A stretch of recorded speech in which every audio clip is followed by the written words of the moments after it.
الحمدللہ رب العالمین والصلاة والسلام علی سید المرسلین محمد وعلی آلہ واصحابہ اجمعین اما بعد فاعوذ باللہ من الشیطان الرجیم بسم اللہ الرحمن الرحیم قل ان کنتم تحبون اللہ فاتبعونی یحببکم اللہ قوله تعالی فی شان عظمت حبیبہ ان اللہ وملائکتہ یصلون علی النبی یا ایھا الذین آمنوا صلوا علیہ وسلموا تسلیما اللہم صل علی سیدنا ومولانا محمد وعلی آل سیدنا ومولانا محمد وبارک وسلم وصلوا علیہ صلاۃ و سلاما علیک یا رسول اللہ صلی اللہ تعالی علیہ وسلم الہی فصل وسلم کثیرا علی من اتانا بشیرا نذیرا۔ معزز حاضرین، بزرگوں اور دوستوں، ہم اور ساتھیوں، پیارے بچوں، اللہ رب العالمین کا بہت بڑا احسان ہے کہ اس پاک بے نیاز جل شانہ نے ہم کو فضول باتوں سے بچایا، لغویات سے بچایا، قرآن کریم کی نورانی محفل میں اپنا اور اپنے محبوب اور محبوب کے محبوبوں کا ذکر کرنے اور سننے کے لیے جمع فرمایا۔ یہ اللہ ہی کا کرم ہے جو میں اور آپ ایک اجتماعی فعل کے ساتھ اپنے مولا کریم کے دربار میں حاضر ہوئے ہیں۔ خدائے رحمان میرے اور آپ کے اس عمل کو قبول فرمائے اور اس کا بدلہ آخرت میں اپنی رضائے کامل عطا فرمائے۔ بیچ چادر کبریائی کے مولا کریم کا دیدار نصیب ہو، یہی وہ عمل ہو جس پر میرا اور آپ کا خاتمہ بالخیر ہو۔ ابتدا کے اندر یہ چند الفاظ دعا کے اللہ کی بارگاہ میں نے عرض کیے ہیں۔ میری امیدیں اس ذات بابرکات سے وابستہ ہیں کہ یقیناً وہ اپنے بندوں کو اس کا بدلہ بہتر سے بہتر عطا فرمائے گا۔ قرآن کریم کی جو آیت مبارکہ میں نے آپ کے سامنے تلاوت کی ہے، اس کی روشنی میں کچھ عرض کر سکوں۔ مؤدبانہ یہ گزارش ہے کہ سارے بھائی بآواز بلند رحمت عالم نور مجسم جناب محمد رسول اللہ صلی اللہ تعالی علیہ وسلم کی بارگاہ عالیہ میں درود پاک کا نذرانہ پیش کریں۔ پڑھیے محبت کے ساتھ اللہم صلی علی سیدنا و مولانا محمد مبارک وسلم وصلوا علیہ صلاۃ و سلاما علیک یا رسول اللہ صلی اللہ تعالی علیہ وسلم۔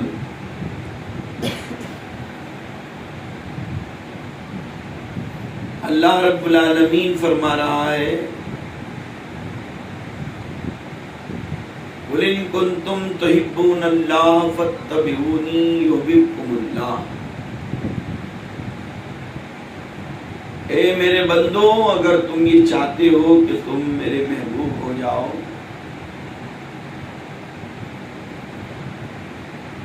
تم میری بارگاہ میں مقبول ہو جاؤ، میں تمہیں پسند کر لوں، تو پھر تم میرے نبی کی اتباع کرو۔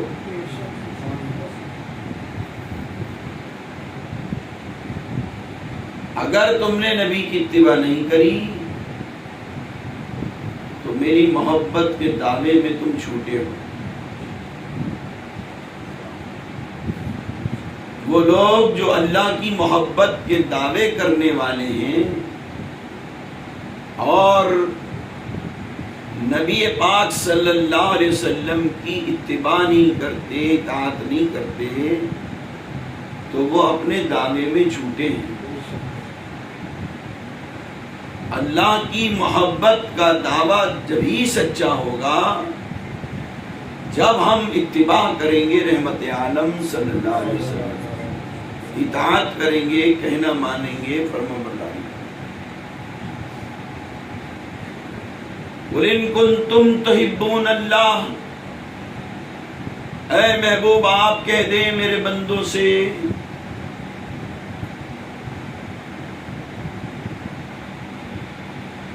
کہ تم اللہ کی محبت میں جب ہی کامیاب ہوگے جب اتباع کرو گے میری. تم نے اتباع کر لی محمد عربی صلی اللہ علیہ وسلم کی تو میں تمہیں اپنا محبوب بنا لوں.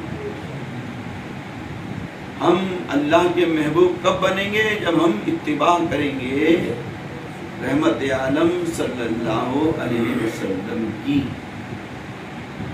بھائی اللہ نے نبیوں کو جو بھیجا ہے دنیا میں کس لیے بھیجا ہے؟ حضور اکرم صلی اللہ علیہ وسلم جو دنیا میں تشریف لائے ہیں اللہ نے جو انہیں بھیجا ہے کس لیے بھیجا ہے؟ اس لیے تو بھیجا ہے کہ اللہ کے جو بندے ہیں وہ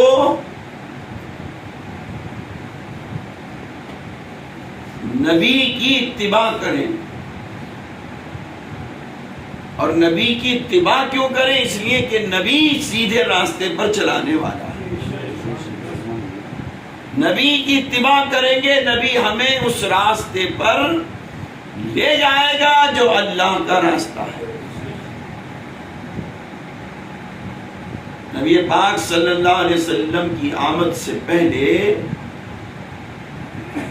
سب اللہ کے راستے سے ہٹے ہوئے تھے، بھٹکے ہوئے تھے، دور تھے، بھاگتے تھے، ایک خدا کو ماننے کے لیے تیار نہیں، درجنوں کو مانا گیا.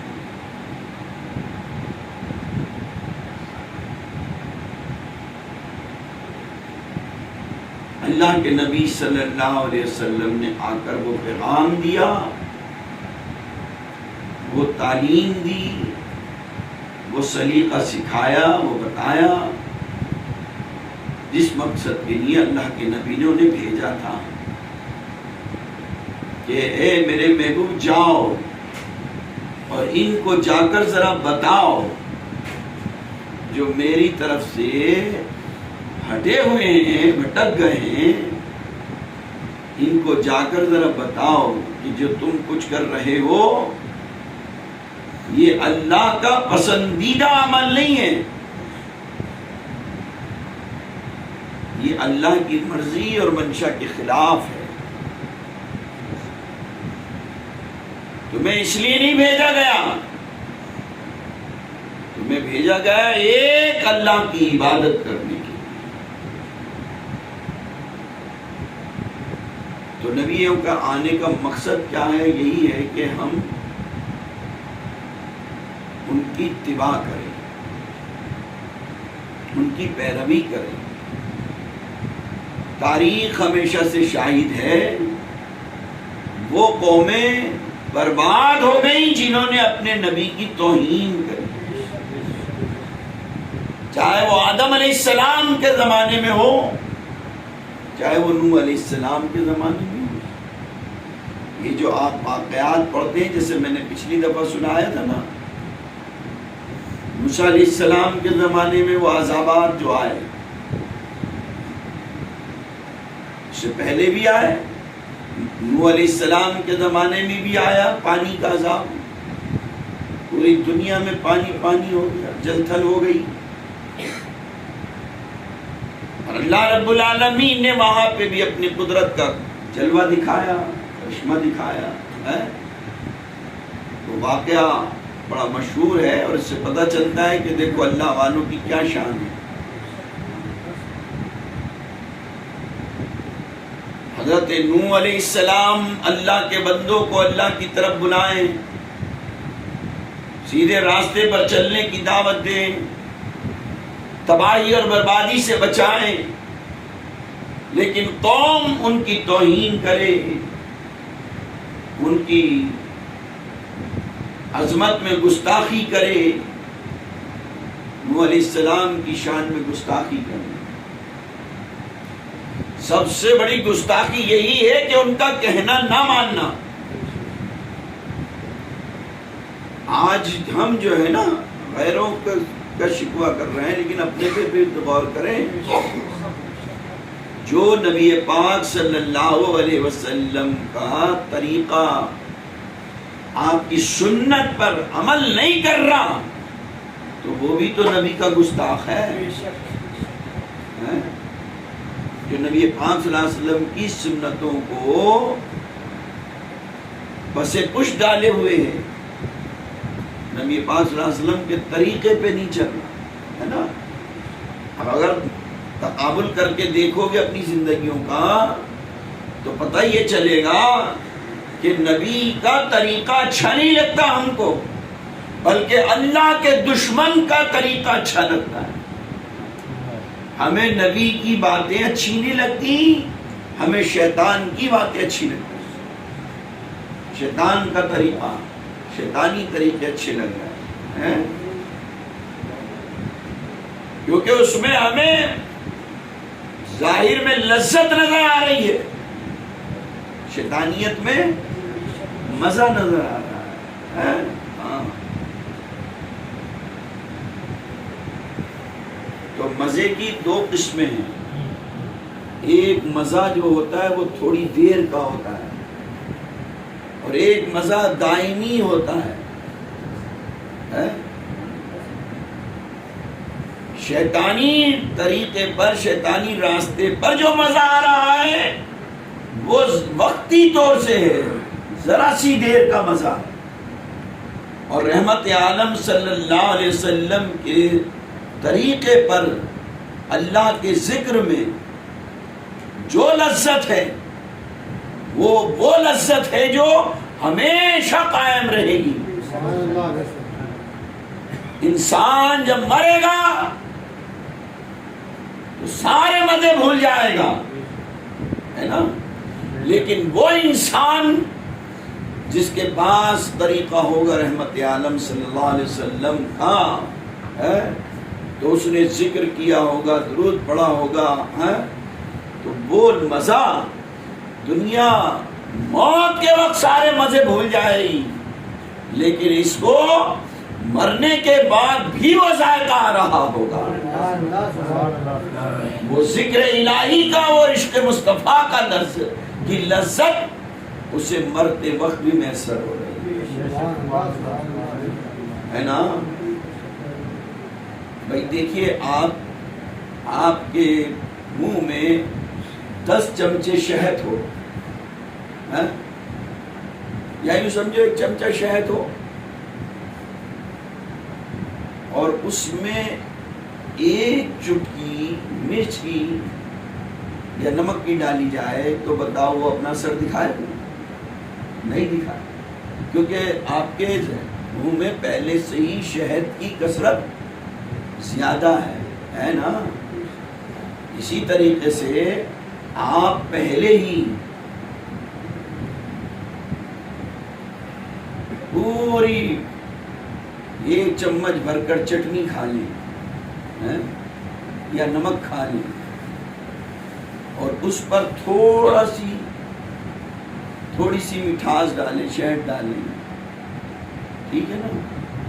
اس تھوڑے سی مٹھاس کا عالم یہ ہوگا کہ آپ کی وہ مرچوں کی لذت کو کم کر دے گا، ہے نا۔ اس وقت جب تک شہد رہے گا آپ کو وہ مرچ اور وہ کڑواہٹ نہیں محسوس ہوگا، ہے نا۔ اسی طریقے سے سمجھ لیں، وہ شیطانی راستوں پہ جو لذت ہے وہ تھوڑی دیر، اور اللہ اور اس کے رسول کے راستوں میں جو لذت ہے نا وہ ہمیشہ والی ہے، اور اس کا صحیح معنوں میں پتہ جب چلے گا جہاں ہمیں اصل ضرورت ہے۔ وہ اصل ضرورت کہاں پر ہے؟ ہمیں قبر کے اندر، موت کے وقت، میدان محشر، میدان محشر۔ ہاں، جب میدان محشر کے اندر لوگ مارے مارے پھر رہے ہوں گے نا، انسان اپنے پسینے میں غرق ہو رہا ہوگا، اپنے پسینے میں، یہ نہیں کہ پورے میدان محشر والوں کا پسینہ ہوگا، اکیلا خود کا پسینہ اتنا ہوگا کہ اسی میں غرق ہو رہا ہوگا انسان۔ ہر ایک کا اپنا اپنا تپش، حرارت، گھبراہٹ، اسی عالم کے اندر وہ پریشان، مصیبت زدہ، گرمی سے تڑپنے والے، وہ ایسے وہ دیکھیں گے ایسے بھی لوگوں کو جو بڑے آرام سے ٹہل رہے ہوں گے، بڑے آرام سے ٹہل رہے ہوں گے. ہاں یہ پوچھیں گے کہ تمہیں گرمی نہیں لگ رہی، تمہیں پریشانی نہیں ہو رہی، تمہیں یہ زمین تبدیلی نہیں لگ رہی، گرم ہوائیں نہیں لگ رہی؟ وہ کہیں گے ہمیں تو نہیں لگ رہا کچھ بھی، ہمیں تو راحت ہے، ہمیں تو ٹھنڈک ہے، ہمیں تو راحت ہے، ٹھنڈک ہے، چین ہے، سکون ہے. کیا کرتے تھے دنیا کے اندر؟ دنیا کے اندر ہم اپنے آپ کو برے کاموں سے روکتے تھے، اپنے آپ کو ہم برے کاموں سے روکتے تھے اور اچھے کام کرتے تھے. تو جو لوگ دنیا کے اندر برے کام نہیں کرتے، اپنے آپ کو برے کاموں سے روکتے ہیں اور اچھے کاموں میں لگے رہتے ہیں، تو پھر کیا ہوتا ہے کہ اللہ کی رحمت کا سایہ ان پر ایسا ہوتا ہے، وہ اللہ کی رحمت کا سایہ، عرش کا سایہ ایسا ہوتا ہے کہ ساری دنیا گرمی میں تڑپ رہی ہوگی، انسان مر رہے ہوں گے، بلک رہے ہوں گے، لیکن یہ اللہ اور اس کے رسول کی محبت میں زندگی گزارنے والا، اسے نہیں پتا ہوگا کہ کہاں دھوپ ہے کہاں گرمی ہے، کیونکہ اس پہ شامیانہ رحمت کا تنا ہوگا. اس کو نہیں پتا چلے، اس کو اور وہ دکھے گا بھی نہیں. وہ جیسے اس وقت ہم پر فرشتے اپنے پر کرے ہوئے ہیں، یہ حدیث ہے، ہمیں دکھ رہا ہے. ہر چیز ہر ایک کو نہیں دکھتی، ہر چیز ہر ایک کو نہیں دکھتی. آپ خود نہیں دیکھ سکتے اپنے اندر کا حال، تو بھئی آپ کو اپنا دل دکھ رہا ہے، آپ کو اپنے پھیپڑے دکھ رہے ہیں، کلیجی دکھ رہی ہے، لیور دکھ رہا ہے اندر کی. لیکن اگر یہی ایکس رے میں آپ جائیں اور تاکہ وہ ایکس رے کا ذرا سا وہ جو لیور ہے وہ لگائے گا آپ کے پیٹ پر، اور آپ ٹی وی پہ دیکھیں گے تو اندر کا وہ سب دکھنے لگے گا، ہے نا. یعنی اس چیز کا کنیکشن جب جڑا آپ کی باڈی سے، تو اب آپ کی آنکھوں میں وہ پاور آ گئی کہ آپ اندر کا بھی دیکھ رہے ہیں. مثال سے میری سمجھ نہیں بات، وہ ہٹا تو آپ کے پاس سے سمجھ رہے ہیں آپ بات. وہ کیا ہوتا ہے؟ وہ ایک وائرس ہی تو ہوتا ہے. وہ کیا ہوتا ہے؟ وہ جو لگاتے ہیں جیل لگا کے وہ مشین میں، وہ اس کی کرنی تو ہوتی ہے، اس کے وائرس ہی تو جاتا ہے جو ہمارے اندر ہے، اندر کی سب چیز. اسی طریقے سے یاد رکھیے ہر چیز ضروری نہیں کہ دکھے تبھی. مومن کی تو سب سے بڑی شان یہی ہے، مومن کی سب سے بڑی شان ہی یہ ہے کہ وہ بغیر دیکھے ایمان لے آتا ہے. بغیر دیکھے وہ کیا ہے؟ بغیر دیکھے. سمجھ رہے ہیں؟ مومن کی شان ہی ہے.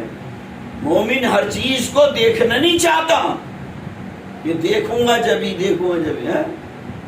مومن کی شان یہ ہے کہ وہ بغیر دیکھے ایمان لے آتا ہے، بشرطے کہ اس میں صداقت ہو، بشرطے کہ اس میں سچائی ہو. ہمارا اس وقت کیا مزاج ہے؟ ہم دیکھ کر ایمان لاتے ہیں. پہلے کچھ دکھاؤ، پیر صاحب پہلے کچھ دکھائیں.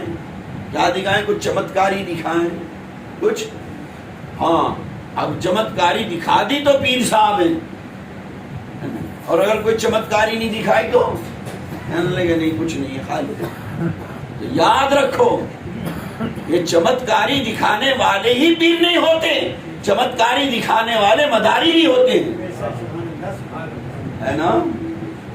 آپ کو بہت دکھائیں گے وہ چمتکاریاں، چمتکاریاں نہیں دیکھو، بلکہ اگر دیکھنا ہے تو حقانیت دیکھو کہ اس کے پاس نبی کی ادا کتنی ہے، اس کے بعد محمد عربی صلی اللہ علیہ وسلم کا طریقہ کتنا ہے،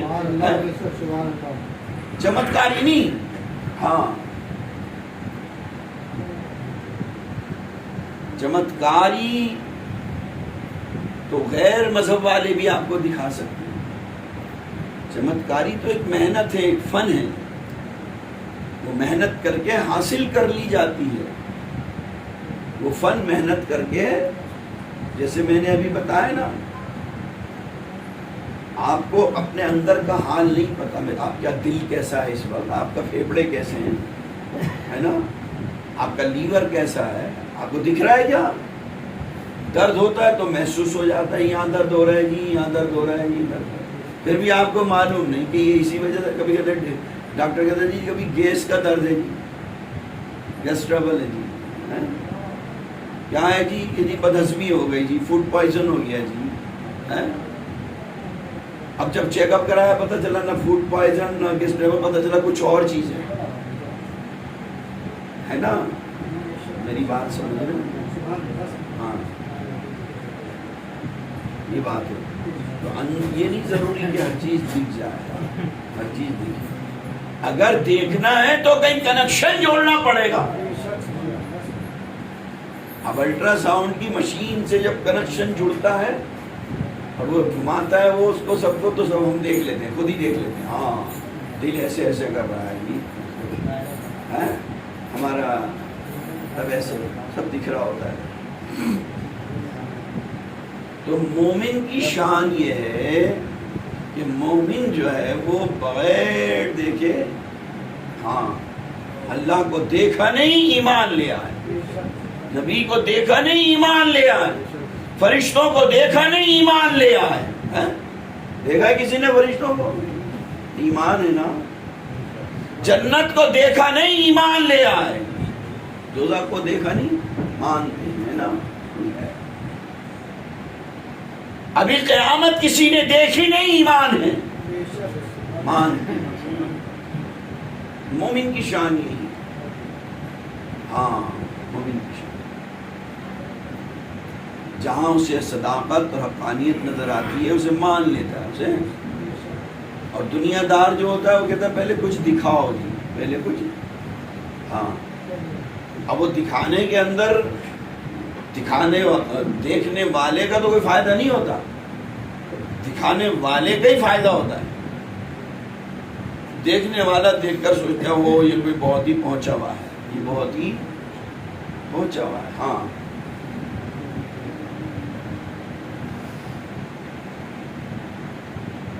تم کیا دیکھ سکو؟ حضرت ابو علی شاہ قلندر، یہ ابو علی شاہ قلندر نہیں دیکھ سکے، حضرت امیر خسرو رحمۃ اللہ علیہ جب حضرت ابو علی شاہ قلندر کے دربار میں پہنچے اور آپ نے قصیدہ سنایا اور وہاں جب گفتگو ہوئی تو حضرت ابو علی شاہ قلندر نے کہا اے امیر خسرو تم بڑا اچھا کلام پڑھتے ہو، بہت اچھے ہو، اور بڑے اچھے کہ تم مرید ہو، محبوب الہی ہیں تمہارے پیر، ہم روزانہ نبی پاک صلی اللہ علیہ وسلم کی مجلس میں حاضر ہوتے ہیں لیکن کبھی تمہارے پیر کو ہم نے نہیں دیکھا وہاں پر، تمہیں روز دیکھتے ہیں کبھی نہیں دیکھا۔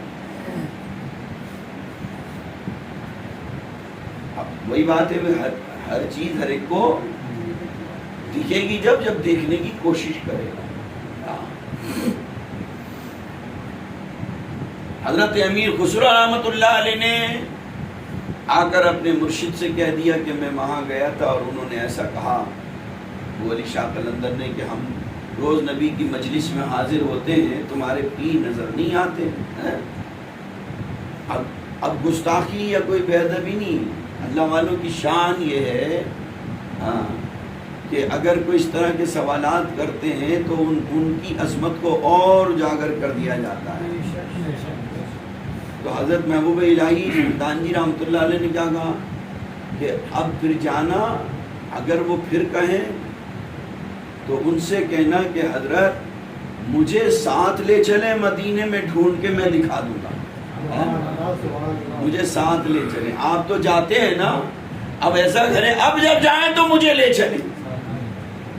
کہاں پانی پت, کہاں مدینہ, اب جائیں تو مجھے لے چلیں. وہی جا کے کہہ دیا جو محبوب پاک نے کہا تھا.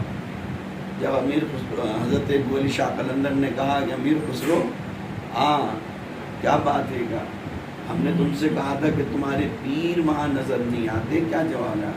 کہا حضرت اب جب جائیں مدینے تو مجھے ساتھ لے چلیں, جب جائیں تو مجھے ساتھ لے چلیں. ہاں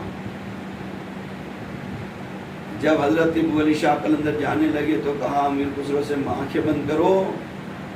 آنکھیں بند کری تو سیدھے نبی پاک صلی اللہ علیہ وسلم کے دربار میں پہنچا. بعد میں پہنچا. اب حضرت امیر خسرو رحمۃ اللہ علیہ دیکھ رہے ہیں پوری مجلس میں اپنے پیر کو. حقیقت یہ ہے کہ نظر نہیں آئے, اچک اچک کے دیکھ رہے ہیں, اچک اچک کے دیکھ رہے ہیں. بڑا واقعہ میں مختصر کر کے آخر کی بات سنا رہا ہوں. ادھر دیکھ رہے ہیں, اوپر گئے, اوپر گئے, اوپر گئے, نیچے گئے, سب طرف دیکھ لیے. نبی پاک صلی اللہ علیہ وسلم نے پوچھا کیا دیکھ رہے ہو؟ کہ اپنے پیر کو دیکھ رہا ہوں. اب یہاں وہ سمجھنے کے ایک امتحان بھی ہے یہ اس وقت, ایک سبق بھی ہے اس میں. یہ امتحان بھی ہے اور یہ سبق بھی ہے. سبق اور امتحان دونوں چیزیں. وہاں یہ دکھانا تھا کہ اگر تم سچے مومن ہو اور نبی کی محبت کا دعویٰ کرنے والے ہو تو ابھی امتحان لے لیتے ہیں. ہاں جس کو اپنے پیر سے سچی محبت ہوگی اسی کو نبی سے محبت ہوگی. ان کو اپنے پیر سے سچی محبت تھی کہ نبی کے دربار تک رسائی ہو گئی, نبی کے دربار تک رسائی ہو گئی, پہنچ گئے وہاں. اب یہاں امتحان یہ ہے کہ یہاں آنے کے بعد پیر کو بھول جاتے ہیں یا ذہن میں ہے کوئی ایسے کسی عالی مرتبہ کی بارگاہ میں پہنچے اور اپنے کسی اس سے نیچے منصب والے کو یاد رکھے, پھر تو وہ اسی میں کھو جائے گا نا. ہاں لیکن سچے عاشق جو ہوتے ہیں ان کے دماغ میں یہ ہوتا ہے کہ اس بارگاہ تک جو ہم آئے ہیں, اس بارگاہ تک جو ہم پہنچے ہیں, یہ پہنچے تو اسی سیڑھی سے ہے نا, پھر اس سیڑھی کو, اس راستے کو, ذات کو کیوں بھول جائیں کہ ذات ہمیں اس بارگاہ تک لے کر آئے.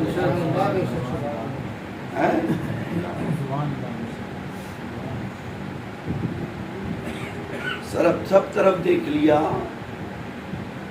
تو سرکار نے پوچھا رسول اللہ صلی اللہ علیہ وسلم نے کہ کیا امیر خسرو کیا ہوا, نہیں ملے بھی تمہارے پیر؟ کہاں جی دیکھ لیا میں نے, اوپر دیکھ لیا, اوپر دیکھ لیا, اوپر دیکھ لیا, اوپر سب طرف دیکھ لیا دائیں بائیں.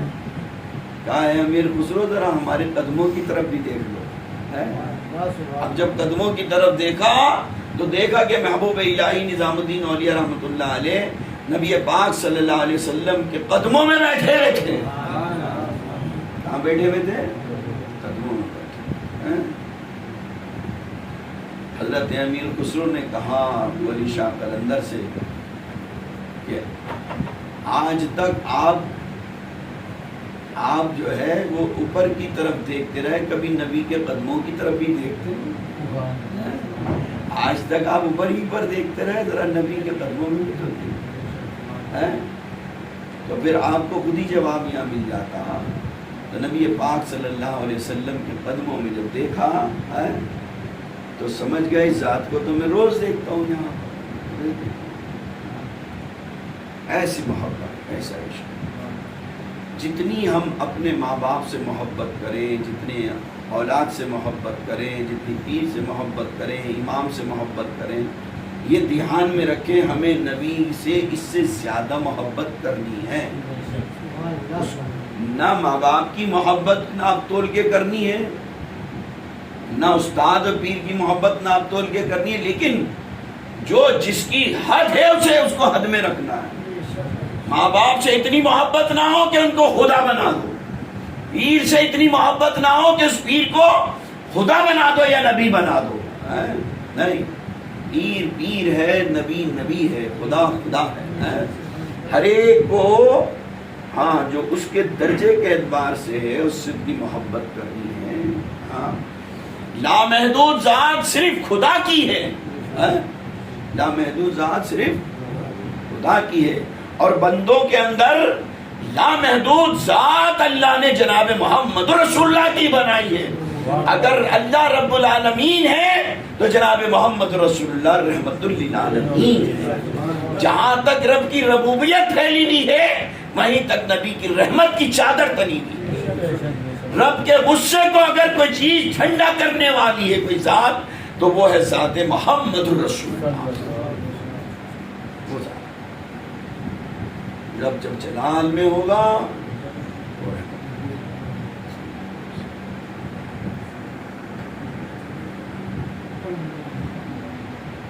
تو ہم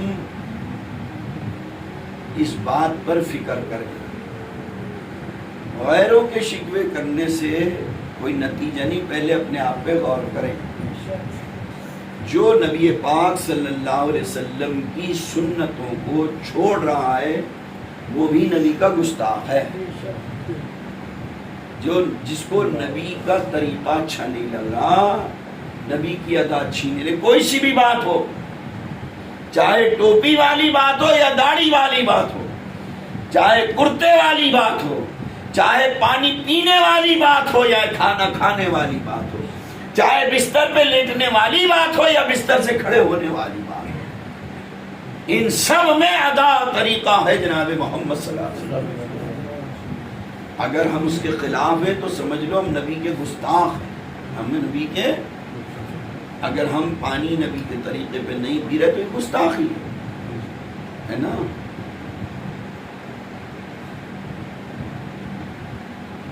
اس کے لاپرواہی میں گنا جائے گا. لاپرواہی ہے. کلاس میں آپ جائیں اور ٹیچر آپ کو سبق پڑھا رہا ہو اور آپ ادھر ادھر ہوں تو بتاؤ یہ گستاخی ہوگی نہیں؟ وہ بیچارہ محنت کر رہا ہے ادھر ادھر، لاپرواہی. یعنی آپ کو اس بات کی کوئی پرواہ نہیں ہے، اس کی کوئی پرواہ نہیں ہے نا. ہونا یہ چاہیے کہ ادھر پورا دھیان ہونا چاہیے پورا. بس یوں سمجھ لیں یہ ساری زندگی ہماری ایک طالب علم کی حیثیت ہے اور یہ دنیا ایک مدرسہ ہے، اور اس دنیا اس مدرسے کے معلم اعلیٰ جناب محمد رسول اللہ صلی اللہ علیہ وسلم. آج بھی انہی کی تعلیم چاہیے، قیامت تک انہی کی تعلیم چلے. آج بھی ہمیں نبی کی تعلیم کی ضرورت ہے اور قیامت تک. کوئی نبی کی تعلیم چھوڑ کر نئی تعلیم لائے تو وہ اپنا گھر جہنم میں بنائے. جو نبی کی تعلیم چھوڑ کر کوئی نئی تعلیم لائے، ہاں نبی کی تعلیم کیا ہے؟ پورا قرآن ہے. نبی کی تعلیم کیا ہے؟ تو اب اگر کوئی نئی تعلیم لانا، اب ذرا سیدھے ذہن میں یہ بھی ڈال دوں، اس نئی تعلیم سے میرا مطلب یہ نہیں کہ آپ انگلش، یہ تو ہمارا ماحول ہے. میں اسلامی تعلیم کی بات کر رہا ہوں. اس اسلامی تعلیم کو اگر عالم کے اندر آشکارا کرنا ہے تو پھر دنیاوی تعلیم بھی ضروری ہے. دنیا کے اندر دنیا کی تعلیم رکھنے والے ہیں اور ہم صرف اسلامی تعلیم رکھنے والے ہوں تو دنیا والوں کو کیسے سمجھائیں گے؟ جب تک کسی کی زبان نہیں جانیں گے تو ہم بات کیسے کریں گے؟ ہے نا. دوسرے تک اپنی بات کو پہنچانے کے لیے اس کی زبان ضروری ہے. وہ زبان آئے گی ہمیں تبھی تو اس کی زبان میں. آپ ایسی جگہ چلے جائیں جہاں انگریزی جاننے والے ہیں اور آپ نہیں جانتے ہو تو کیا پہنچائیں گے اس کو؟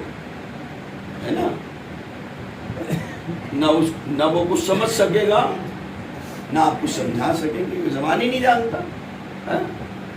جیسے وہ ایک میں نے لطیفہ سنایا تھا نا، ایک لطیفہ بھی ہے اور ایک حکایت بھی، حکمت بھی ہے.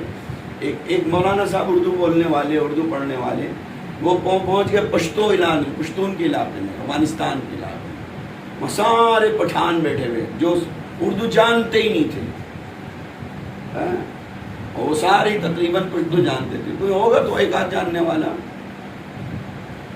وہ مولانا صاحب کی تقریر رکھ دی، وہ تقریر کر رہا ہے، سارا مجمع بیٹھا ہوا، صرف ایک پورے مجمع میں آدمی خوب کہہ رہا ہے سبحان اللہ سبحان اللہ سبحان اللہ سبحان اللہ سبحان۔ مولانا صاحب سمجھ گئے کہ پورے مجمع میں یہی سمجھدار ہے، پورے مجمع میں اس کو ہی سمجھ آ رہی ہے میری بات، اس کو ہی سمجھ آ رہی ہے۔ اب خوش ہوئے، اب ہوتا ہے مقرر کا، خطیب کا ایک ذہن ہوتا ہے، جب سبحان اللہ الحمدللہ کی داد ملتی ہے تو وہ سوچتا ہے ہاں بھائی کچھ دلوں میں لگ رہا ہے۔ اب جب مجمع ختم ہو گیا تو مولانا صاحب نے اسی آدمی کو بلایا تو بھائی یہاں آؤ، بلا کے لاؤ، یہاں آؤ جی، یہاں آ گئے۔ آپ کو ہماری بات سمجھ میں آئی؟ وہ ٹوٹی پھوٹی جو جاننے والا کہنے لگا بھائی قسم خدا کی ہمیں کچھ سمجھ میں نہیں آیا، ہمیں کچھ، وہ تو دیکھتا رہے گا ہاں یہ تو بڑی اچھل کے سبحان اللہ کر رہا تھا، اور اب یہ کہہ رہی ہے مجھے کچھ سمجھ میں نہیں آ رہی ہے، عجیب بات ہے۔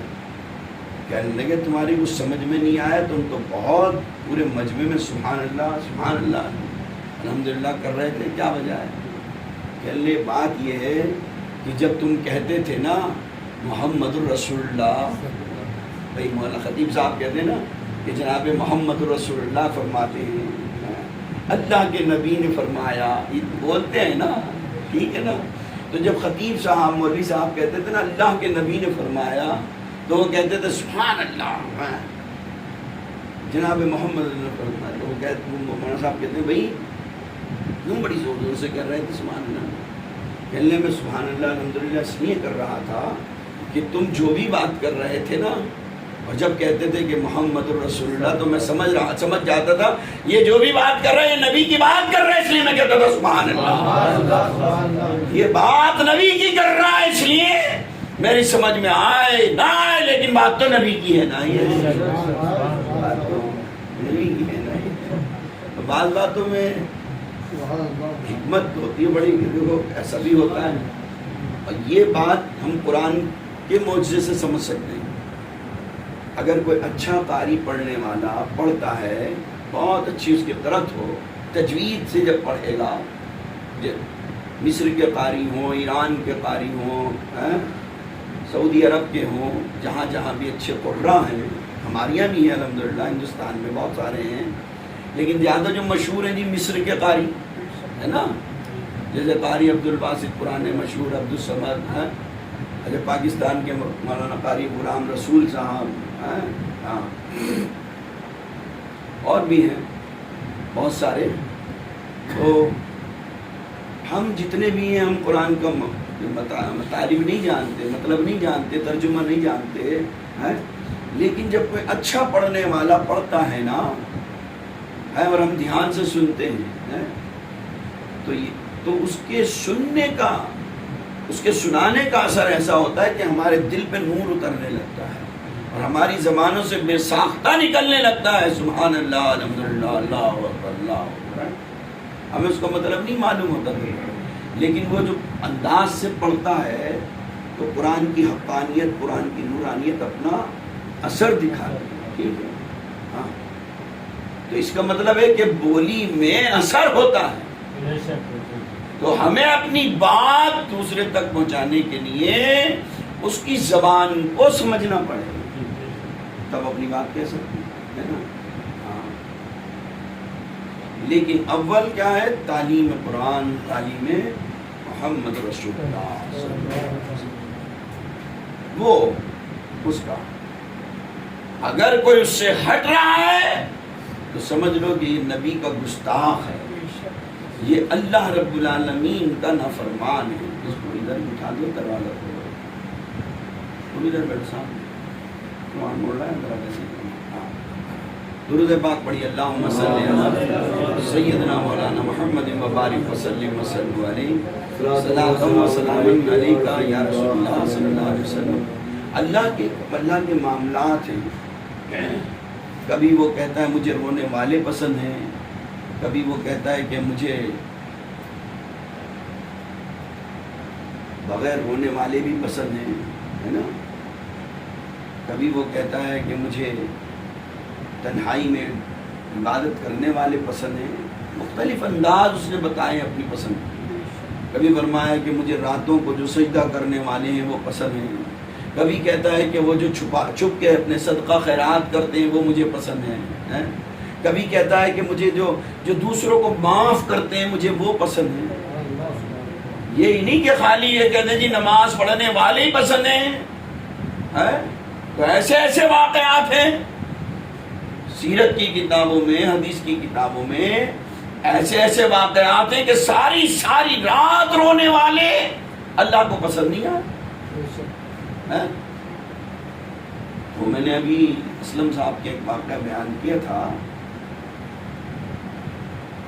حضرت خواجہ حسن بصری رحمۃ اللہ علیہ اللہ کے ولیوں میں بڑے کامل ولی ہیں، اللہ کے ولیوں میں بہت اللہ والے، نام آپ نے سنا ہوگا، نہیں تو میں آپ کو بتا رہا ہوں، ذہن میں رکھیں۔ چشتیہ عالیہ سلسلہ کے تو بڑے بزرگ ہیں، قادری سلسلے میں بھی جو ہے ان کا حضرت خواجہ حسن بصری رحمۃ اللہ علیہ، بڑے اللہ والے۔ جب ان کا انتقال ہوا نا تو کسی نے خواب میں دیکھا، پوچھا اے حضرت خواجہ حسن بصری کیا گزری؟ کہا جب اللہ کے سامنے پیش کی میری روح نکلی نا، فرشتے میری روح دے کر اللہ کی بارگاہ میں گئے تو اللہ رب العالمین نے فرمایا اے حسن بصری، میں نے تمہیں تمہارے چہرے پہ جو سفیدی ہے نا، میں نے سفید بالوں کی وجہ سے تمہاری بخشش فرما دی۔ سبحان اللہ سبحان اللہ۔ تمہارے چہرے پہ جو یہ سفید داڑھی ہے نا، اللہ کو حیا آتی ہے ان سے، جن کے چہرے پہ سفید داڑھی بال ہیں، حیا آتی ہے نا۔ اس لیے ہمارے ہندوستان میں رواج بڑھاپے میں تو رکھ ہی لیتے ہیں، سفید داڑھی نکل آئے تو پیار آنے لگے، اور حقیقت بھی یہ بزرگی آ جاتی ہے، پھر لوگ احترام کرنے لگتے ہیں۔ آج تو سب اڑ گئے ہیں احترام، آج کیا، کیونکہ نبی کی محبت نہیں ہے تو پھر کیسا احترام کرے گا؟ پہلے اگر کوئی داڑھی والا ہوتا تھا اس کا احترام کیا جاتا تھا، آج داڑھی والوں کو سب سے زیادہ بری نظر سے دیکھا جا رہا ہے، شک کی نظر سے دیکھا جا رہا ہے، جو کہ ان لوگوں نے بدنام کر دیا۔ داڑھی والوں نے وہ کام کر کے دکھایا کہ داڑھی کی بے حرمتی کرا دی۔ پہلے کیا ہوتا تھا، وہ داڑھی جب رکھ لیتے تھے تو پھر ہر برائی سے اپنے آپ کو روک لیا کرتے تھے۔ بس اب ہمیں کچھ نہیں، اس داڑھی کا احترام کرنا ہے۔ کیا کرنا ہے؟ اس داڑھی کا احترام کرنا ہے۔ اب نہیں کوئی داڑھی دیکھے گا، ہے داڑھی والا لگا ہوا ہے یہاں سٹے خانے میں، کیا کہیں گے کیسے ہوتے مسلمان؟ نہیں یہ تھوڑی نہیں، میں نہیں جاؤں۔ کوئی میرے کو دیکھے گا ہے یہ داڑھی والا کوٹھے پہ جا رہا ہے، یہ رقاصہ کے کوٹھے پہ جا رہا ہے، داڑھی والے ایسا کر، نہیں سمجھ رہے ہیں میری بات؟ تو لوگ یہ دیکھتے تھے کہ ارے یہ داڑھی کا احترام کرتے تھے، دنیا ان کا احترام کرتی تھی، دنیا یہ داڑھی کا احترام کرتے تھے۔ داڑھی ہونے کے بعد یہ نہیں جا رہا ہے، کہہ رہا ہے میں داڑھی رکھ کر جاؤں سٹے خانے کی طرف، میں داڑھی رکھ کے جاؤں، وہ کہاں سے مجھے کتنا عجیب ہوگا، لوگ کہیں گے کہ داڑھی رکھ کر شراب کی لائن میں لگا۔ کہہ بھی آج بھی کہہ دیتے ہیں بہت سارے کہ یار ٹوپی لگے ہوا اور یہاں شراب کھانے لگے، گھر پہ ٹوپی اور شراب کی بوتل۔ ہاں بعض یہ خیال کرتے ہیں تو ٹوپی اتار کے جیب میں بھی رکھ لیتے ہیں تھوڑی دیر کے لیے۔ ہاں ہوتا ہے، چلو اتنا احترام کرے، کیا پتہ اسی میں کوئی اور ہدایت کا راستہ کھل جائے۔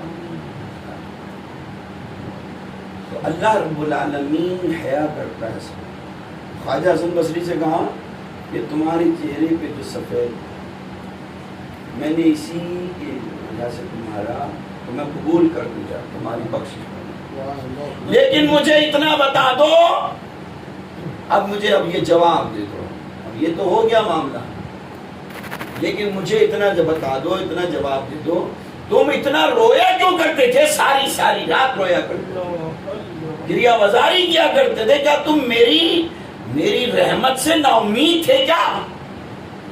آپ دیکھو یہ ہے نا جی معاملہ، ایک طرف تو کہہ رہا ہے رونے والے مجھے پسند ہے، اب اس کا جواب اما پتہ یہ چلا رونے والی کی نیت کا بھی دخل ہے، اگر رو رہا ہے اللہ کی ذات سے نا امید ہو کر تو اس کا رونا کوئی فائدہ نہیں، اور رو رہا ہے یہ امید رکھتے ہوئے کہ اللہ کی رحمت بہت بڑی ہے، اللہ بڑا غفور رحیم ہے، اللہ بڑا کریم ہے، سمجھ رہے ہیں؟ اور پھر ندامت ہو رہی ہے، میں تو اللہ بڑا کریم ہے، اللہ بڑا غفور الرحیم ہے، لیکن میں تو بڑا خطا کار ہوں، میں تو بڑا اور اللہ کی رحمت پہ بھروسہ یقین ہوگا تو پھر کیا ہوگا؟ عاجزی اور انکساری دل میں رکھتے ہوئے، اللہ کی ذات پہ امید رکھتے ہوئے توبہ تو کرے گا، لیکن اس انداز میں مزاج رکھتے ہوئے کہ اللہ کی رحمت پہ کیسا ہوگا۔ گناہ گن کے کروں کیوں اپنا دل چھوٹا،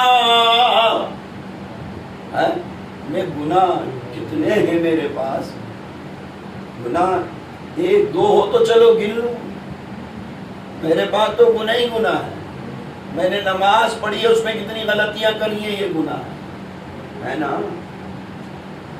میں نے نبی کا طریقہ چھوڑا، یہ جیسے میں نے ابھی کہہ دیا جس کو جو نبی پاک صلی اللہ علیہ وسلم کی سنتیں اور طریقہ چھوڑ رہا ہے تو یہ بھی تو گستاخ رسول ہے نا، گناہ ہو گیا کہ نہیں ہو گیا؟ کوئی اگر ننگے سر کھانا کھا رہا ہے تو گناہ کر رہا ہے، کھڑے ہو کے پانی پی رہا ہے، تو میں کس کس کو گنوں؟ میں کس کی گنوں؟ اور میں تو بس یہ کہتا ہوں میرے بعد تو گناہ کی لسٹ لمبی ہے، اب میں اس گننے میں کیوں برباد کروں؟ یہ میں تو سیدھا اس کی رحمت پر امید اور بھروسہ کرتے ہوئے اس کی بارگاہ سے دو لگا کر کہہ رہا ہوں، گناہ جن کے کروں کیوں اپنا دل چھوٹا، سنا ہے اس کی رحمت بے حد کا کچھ حساب نہیں،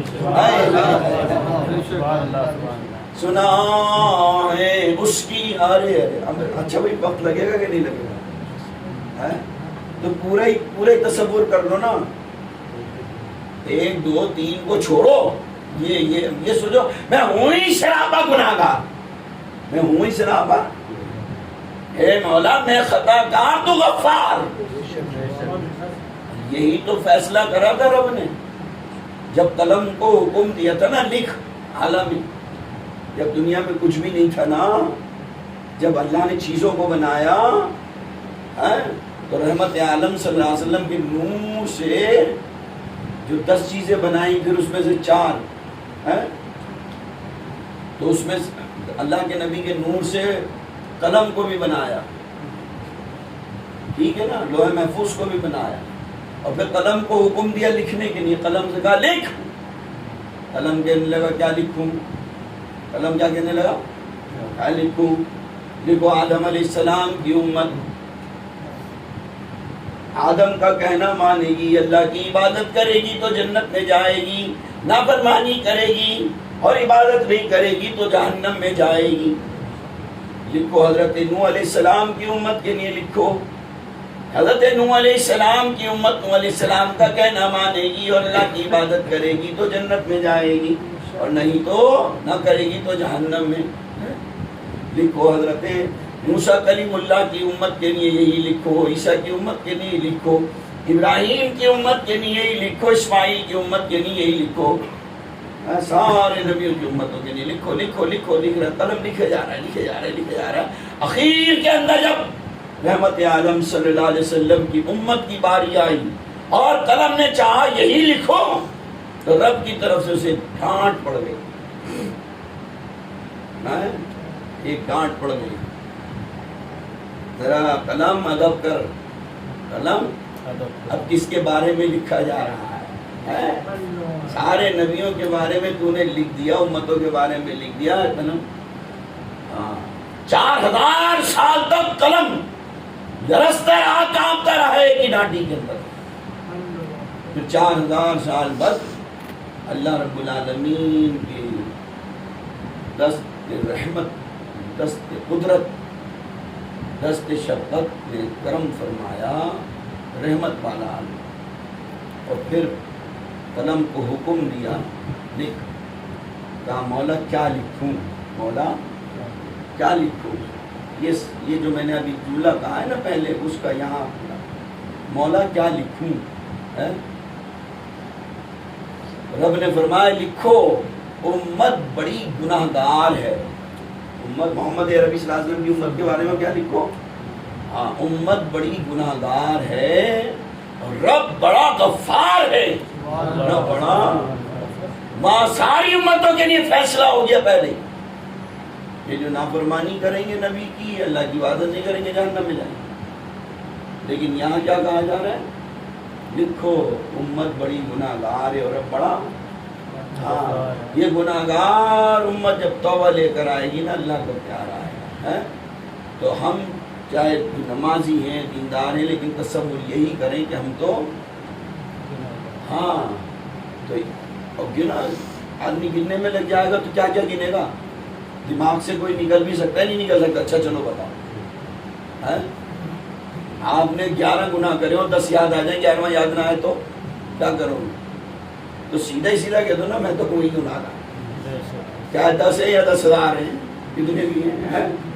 گناہ جن کے کروں کیوں اپنا دل چھوٹا، سنا ہے اس کی رحمت بے حد کا کچھ حساب نہیں.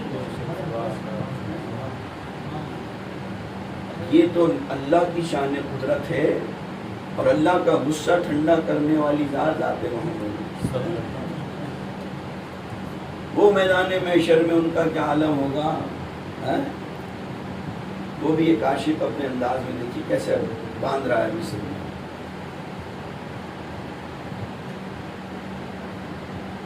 پریشان بیٹھے تھے سب سر جھکائے، سر حشر آقا جو تشریف لائے. گناہگار یوں شادماں ہو گئے سب کہ جیسے گناہگار کوئی نہیں. گناہگار یوں شادماں ہو گئے. جب نبی ایسی رحمت والا، خدا اتنا غفور رحیم، ہمیں کس بات پہ فکر کرنی ہے؟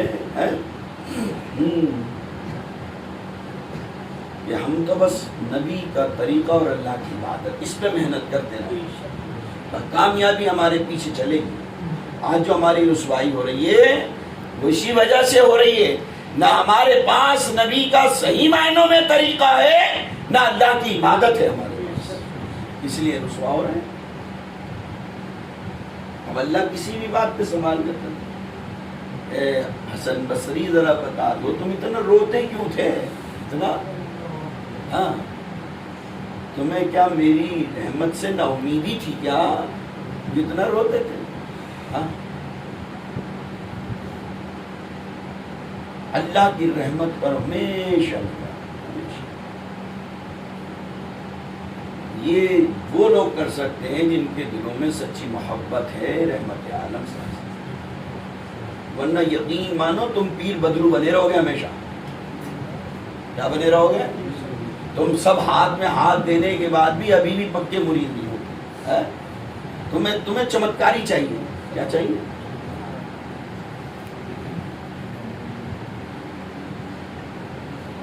تم یہ نہیں سوچتے کہ جس کو ہم نے اپنا رہبر بنایا ہے، کچھ سمجھ کے بنایا ہے، تو اگر ہماری محبت کامل نہیں ہوگی تو پھر ادھر سے بھی توجہ کم ہوگی، اور اگر ہماری محبت کامل ہوگی تو پھر ادھر سے بھی ہاں پھر اسی طرح سمجھ لیں وہیں آ جائیں. میں پھر ختم کر رہا ہوں، ذکر کرتا ہوں. الٹرا ساؤنڈ کے جو وہ لگاتا ہے، کیا بولتے ہیں اسے؟ ہاں، وہ جو لگاتا ہے مشین، ادھر ٹی وی لگا ہوا ہوتا ہے، ادھر وہ جل لگا کے اور اس کو گھماتا ہے نا. اب بتاؤ اس کا اگر ایک تار ہٹا ہوا ہو